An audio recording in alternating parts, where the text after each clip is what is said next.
मौसम विज्ञान विभाग ने 23 और 24 अगस्त को जिला हमीरपुर में भारी बारिश का ऑरेंज अलर्ट जारी किया है, जिसके चलते हमीरपुर के उपायुक्त हेमराज बैरवा ने ऑरेंज अलर्ट को देखते हुए 23 और 24 अगस्त को जिला के सभी आंगनबाड़ी केंद्रों, स्कूल, कॉलेजों और अन्य शिक्षण संस्थानों को बंद करने का निर्णय लिया है। उपायुक्त ने सभी जिलावासियों से एहतियात बरतने की अपील करते हुए कहा कि वे खराब मौसम में अनावश्यक रूप से घर से बाहर न निकलें, नदी नालों और भूस्खलन की आशंका वाले क्षेत्रों से दूर रहें। वहीं हमीरपुर हेमराज बैरवा ने बताया कि बारिश के चलते हमीरपुर जिला की अधिकतर सड़कें बंद हो चुकी हैं, जहां पर वाहनों की आवाजाही पूर्ण रूप से बंद कर दी गई है। वहीं उन्होंने बताया कि पानी की स्कीमों पर भी बारिश का असर पड़ा है। जैसे ही मौसम ठीक होगा, दोबारा से पानी की स्कीमों को शुरू कर दिया जाएगा। उपायुक्त हमीरपुर हेमराज बैरवा ने बताया कि हमीरपुर में हालात नियंत्रित हैं, किसी भी तरह का कोई जानमाल का नुकसान अभी तक नहीं हुआ है। वहीं उपायुक्त हमीरपुर ने बताया कि हमीरपुर जिला में बारिश से पूरी तरह से 39 मकान क्षतिग्रस्त हो चुके हैं, जबकि 259 घरों को नुकसान पहुंचा है। इसके अतिरिक्त हमीरपुर जिला गौशाला सेट 304 के करीब क्षतिग्रस्त हो चुके हैं। उपायुक्त हमीरपुर ने बताया कि जिन लोगों के घर पूरी तरह से बारिश की वजह से क्षतिग्रस्त हो चुके हैं, उन्हें प्रशासन की बिल्डिंग में ठहराया जा रहा है और उन्हें प्रशासन की तरफ से राहत भी दी जाएगी। कहते हैं कि आईएमडी विभाग द्वारा पूरे हिमाचल प्रदेश में और खासकर हमीरपुर ज़िले और एडजॉइनिंग ज़िलों के लिए ऑरेंज अलर्ट जारी किया था। 23 और 24 तारीख के लिए स्पेशली वो अलर्ट वैलिड है।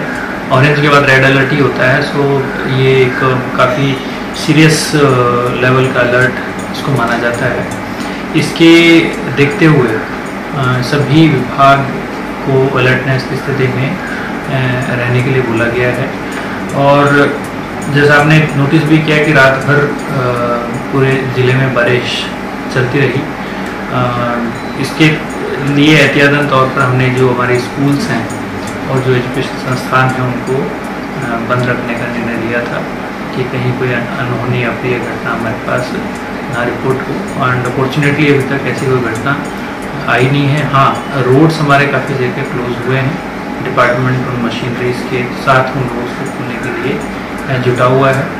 पानी की स्कीम नेचुरली जब नालों का पानी मडी होता है तो उन्होंने स्कीम्स को भी बंद किया हुआ है। जैसे ही पानी मडीने से ठीक होगा वो दोबारा स्कीम अपनी देखेंगे, एसेस करेंगे कि उनमें कोई डैमेज हुआ है या नहीं हुआ है। सो ओवरऑल सिचुएशन जो है ऑरेंज अलर्ट के अनुरूप हमें प्रिपेयर्डनेस की स्थिति रखनी है। इसी के चलते जो हमारी हमीरपुर की जो जनता है, यहाँ के स्थानीय वासी हैं, वो भी इस चीज़ को सीरियसली लें और जो ट्रैवल है, अनावश्यक ट्रैवल है, उससे बचें।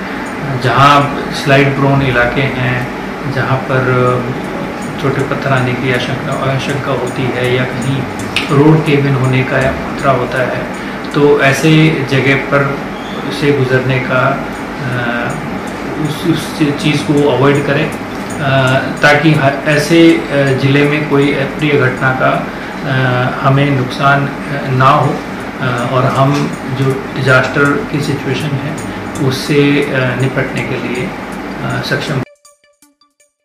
तो फुल डैमेज की जो हमारे पास रिपोर्ट डिजास्टर सेल को आई है वो 39 है, 43 घर हैं, और पार्शियल डैमेज 259, 259 घर हैं। काउ शेड, कैटल शेड जो डैमेज है वो 304 है। तो ये फिगर और अपडेट भी हो रही है, क्योंकि जैसे जैसे असेसमेंट होकर रिपोर्ट आ रही है उस हिसाब से फिगर में इजाफा भी हो रहा है। जहाँ फुली डैमेज घर की अगर बात करते हैं तो वहाँ पर जो भी बेस्ट पॉसिबल ऑप्शन वहाँ पर बन सकता था उस ऑप्शन को हमने यूज़ किया है। जैसे बरोहा में जो सरकारी कर्मचारी थे उनके पास वही उनका प्राइवेट घर था, वो डैमेज हो गया, तो उनको हमने जहाँ अवेलेबल अकोमोडेशन थी वो उनको टेम्पररी अलॉट कर दी। जहाँ कुछ भी पॉसिबल नहीं है वहाँ पर उनके जो बगल के रिश्तेदार हैं, जो उनके पड़ोसी हैं, वहाँ पर वो शिफ्ट हुए हैं। कहीं पर कुछ भी ऑप्शन नहीं बनता है तो हमने उनको जो हमारी जो सरकारी जो भी बिल्डिंग्स इंफ्रास्ट्रक्चर्स हैं वहाँ पर हमने उनको शिफ्ट करने का प्रयास किया है। और वहाँ पर हम उनको जो भी नीड है, बेसिक नीड्स की बात है, चाहे वो यूटेंसिल्स की बात हो या खाना के लिए राशन पानी की बात हो, वो सबका इंतज़ाम हमने करके रखा हुआ है। हालांकि हमीरपुर में इसका स्केल उतना बड़ा नहीं है। सभी लोग अपना जो वहाँ पर लोकल लेवल पे जो उनका इंतजाम हैं वो काफ़ी ठीक है। कहीं भी किसी भी तरफ से हमें इस तरीके की कोई ग्रीवांस सुनने को नहीं मिल रही है कि कोई घर गिरने की वजह से बहुत ज़्यादा इस मामले में परेशान हो रहा हो। ऑफ कोर्स जिसका घर गिरा है तो एक वो एंगल दुख का तो रहता ही है कि नुकसान हुआ है, रिस्टोरेशन उसका जल्दी होना चाहिए। अब हमारा उसमें ये भी प्रयास है कि जो भी मैनुअल के तहत रिलीफ उनको बनती है वो भी हम उनको जल्दी से जल्दी उपलब्ध करा रहे हैं, सो दैट उस पैसे के साथ वो एक नई शुरुआत कर सकें। अगर उनको और भी कोई समस्या उसमें नज़र आती है तो हमारे सभी SDMs को निर्देश हैं कि उसमें उनकी मदद करें। अगर उनको कोई डाउट है तो हमसे क्लैरिफिकेशन लें और आगे जो भी उनकी मदद के लिए आवश्यक कदम उठाने पड़ेंगे वो उठाएंगे।